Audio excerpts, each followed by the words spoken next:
Dans la vie, je m'intéresse à beaucoup de choses. Entre autres passions, j'ai la littérature, l'écriture et la musique. Bien sûr, ce n'est pas la scène. L'éloquence, c'est le fait d'exprimer ses idées en ayant un beau vocabulaire et une rhétorique charismatique. Je vais vous parler du politiquement correct. J'aime pas qu'on essaye de couvrir la réalité avec des mots pour essayer d'adoucir les choses. Je pense qu'on devrait être plus direct. Mesdames, mesdemoiselles, messieurs, j'aimerais partager avec vous mon amour de la langue française. J'aime les mots et surtout j'aime qu'on les emploie selon leur sens exact. Il y a un siècle déjà, Jean Jaurès disait « Lorsque les hommes ne peuvent changer les choses, ils changent les mots ». Il est vrai qu'aujourd'hui, nos conversations sont édulcorées. On appelle cela le politiquement correct. Cette attitude est souvent le propre des médias ou des politiciens qui cherchent à atteindre soit le plus large audimat, soit le plus vaste électorat. Il s'agit d'adoucir une information brutale, triste ou désagréable.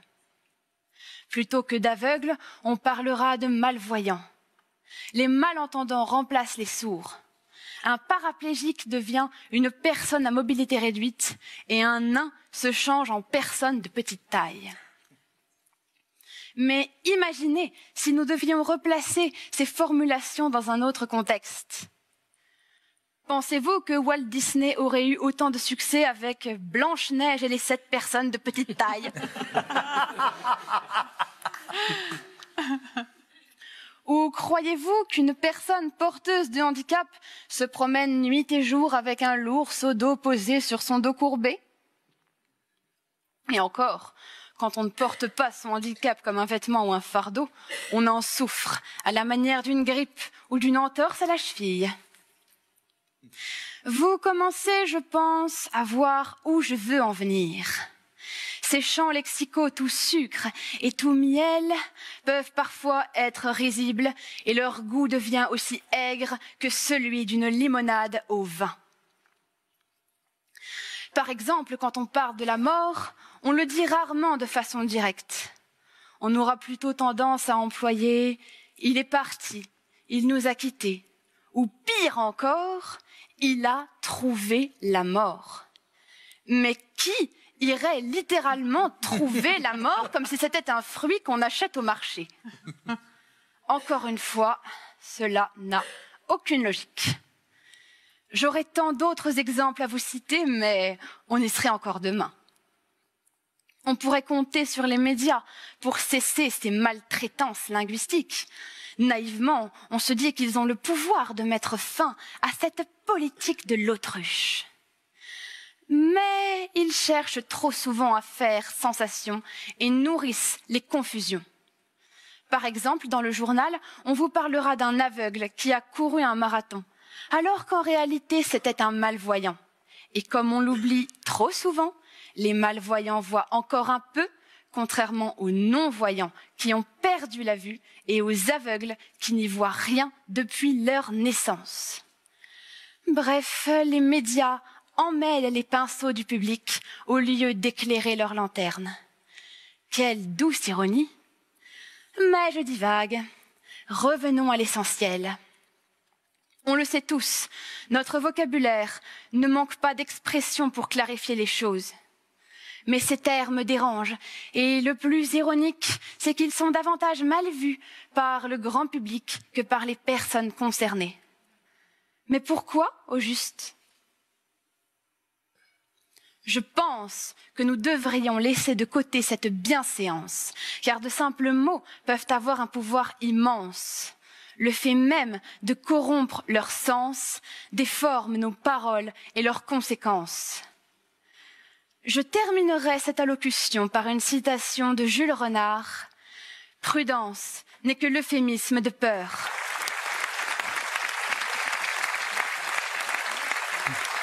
Juliette Lepage dans Talenti ce soir. Bonsoir Juliette. Bonsoir Laurent. Les mots ont un sens et vous l'avez compris, la langue de bois c'est pas son truc. Ça c'est clair et net. Si je vous dis 3 A, ça évoque quoi? Ça évoque le triple A que la France a perdu pour les plus économistes. Et pour moi, ça évoque aveugle, asthmatique et Asperger, ce que je suis. Voilà, tout simplement. Est-ce que vous avez été sensible, touché, ému? Et là, on va faire un petit tour de table et je commence avec Orlande. Oui, ça m'embête seulement qu'elle n'a pas eu la feuille à la main. Parce qu'on pourrait faire ça, donner une feuille à la main à elle et les enlever aux autres. Et les enlever aux autres. Je pense...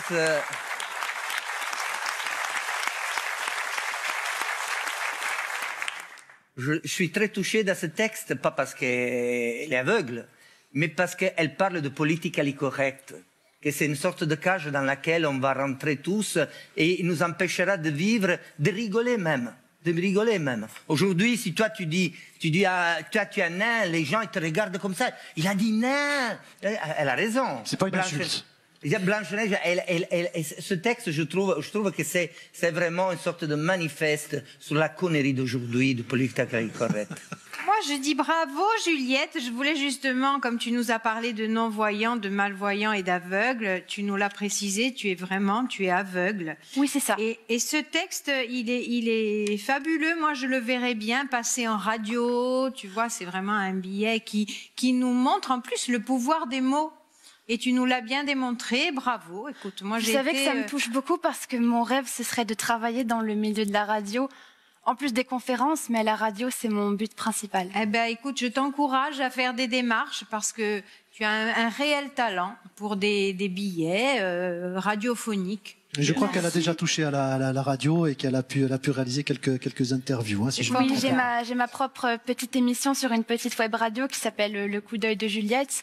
Et puis oui, c'est moi qui ai eu l'idée du titre. J'ai poussé le délire jusqu'à mettre du Stevie Wonder en jingle. J'adore. C'est un bon choix musical en tout cas. On pourra écouter ça alors. Oui. Allez, rapidement, Jacques. Eh bien, moi, je suis vraiment conquis par l'éloquence. Je crois que nous avons eu une démonstration d'éloquence, là, vraiment, sans geste, sans théâtralisation, avec beaucoup de sincérité, beaucoup de spontanéité. J'ai trouvé parfaitement convaincant. Moi, ce que j'adore chez elle, déjà, c'est qu'elle n'hésite pas, mais à faire de l'autodérision. Elle parle souvent de sa différence, on plaisante souvent là-dessus. Regarde-moi dans les yeux, s'il te plaît, Juliette, quand je te parle. Et c'est ce que j'aime beaucoup chez elle. Alors, en plus, elle a traité d'un problème qui me touche, quoi, les personnes de petite taille.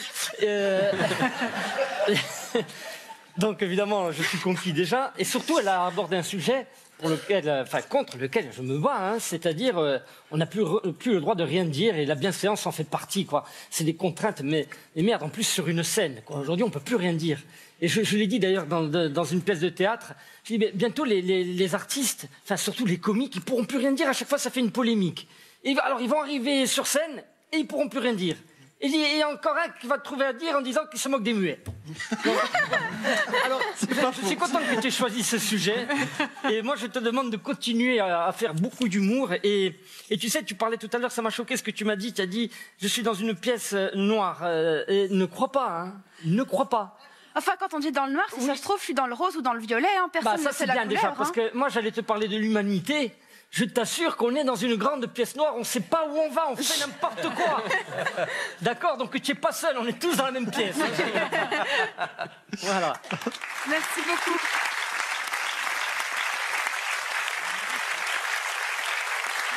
Je pense qu'elle a été sensible à vos paroles et à vos mots, puisque les mots ont une importance, vous l'avez compris. Eh bien, on arrive, et j'espère qu'il vous reste quelques points à distribuer quand même.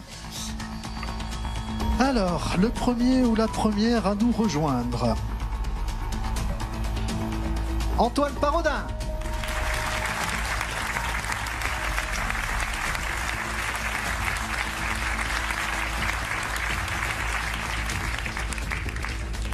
Vous êtes deux. Il en manque un ou une troisième. Bon, on va pas faire durer le suspense. Antoine, tu veux bien accompagner Juliette, s'il te plaît? Elle fait partie du trio gagnant. Bravo.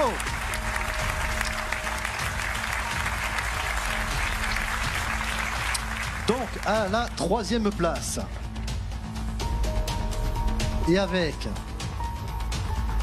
45 points, c'est Tito, 3e sur ce podium. Bravo. Belle prestation.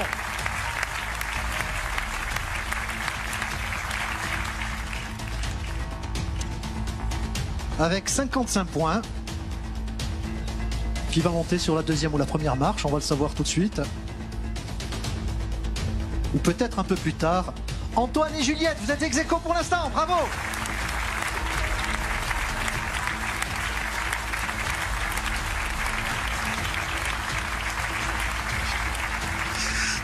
Ah, vous êtes ravis du score, hein. En même temps, c'est vous qui avez donné les points, hein.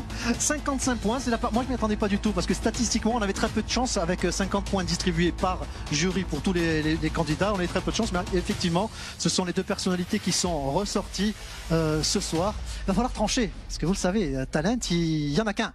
Il y a qu'un trophée et il y a qu'un chèque pour partir en voyage. Ah oui. Comment on va faire pour trancher? Ça va être très simple. Une Ça va être très guillotine. simple. Non, on a des méthodes beaucoup plus douces. Et justement, elles vous concernent. Vous êtes 5. Ils sont 2. Il et elles sont 2. Donc, je vais vous demander à chacun d'entre vous de choisir entre Juliette et dégueulasse. Antoine. C'est pourri. C'est une émission pourrie. Je vote blanc. Moi, en plus, j'ai même pas voté pour eux. Antoine et Juliette. Juliette, tu veux bien accompagner de moi, venez avec moi tous les deux. Regardez, ils sont là tous les deux. Vous êtes en plein centre de la scène. Je vais m'éclipser un petit moment, le temps de demander. Je ne sais pas avec qui je vais commencer, tiens. Comme j'ai fait depuis le début. Orlando, il va falloir choisir le futur maire d'Ajaccio. Voilà. Ou Juliette. Ou Juliette. Alors, je vais choisir, mais je fais une prémisse. Mais il faut bien voir que ce voix, il n'a rien à voir avec la situation de la personne. C'est vraiment pour son travail, ce qu'elle nous a présenté. Et moi, je pense donner le voix à Juliette. Il ne me verra pas le maire, mais... Première voix pour Juliette. Alors pour tous les deux, on sait que le premier ou la première qui a 3 voix, forcément, sera notre lauréat de ce soir. Patrick, elle est en panique, elle en peut plus. Johan, il faut choisir. On est dans un système démocratique, c'est ça? Tout à fait. Donc je vote blanc. Alors, juste... Ouh, qui beaucoup. Attends. Johan, justement, je suis en relation avec la présidence. Oui. Et oui, effectivement, elle a été victime d'un coup d'État, donc c'est une dictature. Donc il me faut un voix. Je n'ai pas voté. Il me faut un choix, Johan. On n'a pas le choix. Je sais que c'est difficile, mais en même temps, Non seulement on est vous êtes obligé juré. de voter, mais en plus, il n'y a même pas l'urne en cachette. Non, voilà, c'est On vraiment... aurait pu voter au moins dans le secret. Hein, parce En plus, que... Laurent, tu ressembles Vous à savez, Poutine. vous savez, On peut pas se mettre entre nous, discuter. vous avez le droit de faire un choix ce soir, et je pense que tous les deux vont le comprendre. Je dirais Juliette. Deuxième voix pour Juliette.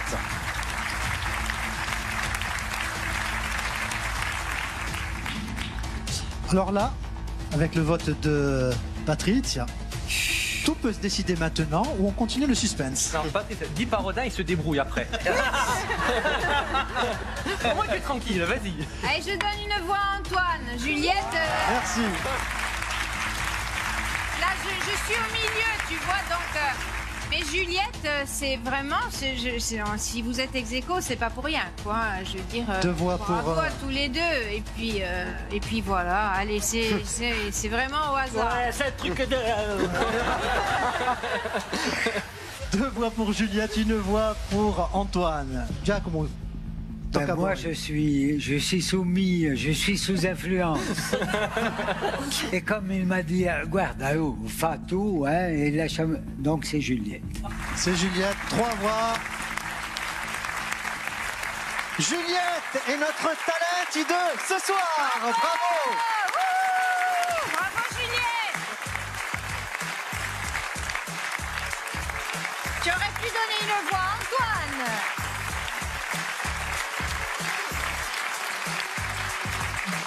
Bravo. Bravo Juliette. Merci à tous et puis surtout bravo aussi à Antoine qui a été remarquable et bravo à tous les talents de ce soir. Le niveau a été magnifique et on a tous gagné. Bravo. Merci Juliette.